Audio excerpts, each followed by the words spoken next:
I sold to a lady, and she had two different shops tell her that these could not be put on her F-150 or Expedition.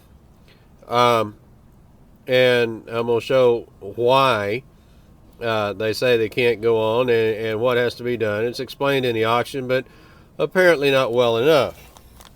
Now this is a two-piece adapter. See, I've got the bolts out of the adapter. There's two pieces. Now they got grease on it. I guess they were using grease on lug nuts for some reason, which you're not supposed to do that either. Lug nuts are supposed to go on dry. But anyway, you got the one piece here that bolts onto the vehicle. Then the second piece bolts onto that so that you can change it from the 5 lugs to the 6 lugs. It goes right up to the rotor. You have to make sure there's no retainer clips or anything here so that you get a flat surface. And also, like this is rusty, it should be cleaned off, but you're not going to have this much rust anyway on a vehicle you're driving. This is in a salvage yard. But anyway, so you got a flat surface here. Then this goes on and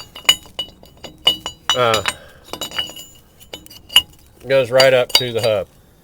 All right. Now, if you look here, you see the stud. You look here, you see the stud is sticking out.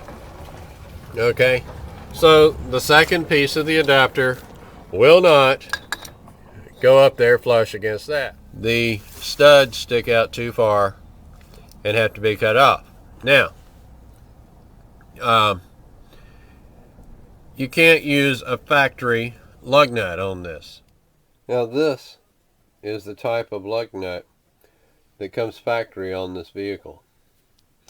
It has a flat bottom on it with like a washer, and it's tall, about 1 inch. These adapters require a conical seat. See how they got the bevel down in the hole there? It's a conical seat lug nut like this. It can also use what's called an ET conical. It has this part that goes down in the adapter and then still the conical seat. Either one of these, you can see they fit down in there and do not stick up above the flat surface of the adapter. That was the conical seat. Now here's the ET lug nut. You got to go down in there. It's actually further down in there than the other one, but it will work just fine. Either one of these lug nuts. So if you got the proper lug nuts, I put my adapter on here and I screw this lug nut all the way down in there to where that it's against it. It would be below the surface. Okay, and the stud was cut off. Then this piece would be ready to accept. It would have a flat surface ready to accept the second piece, which bolts on to here.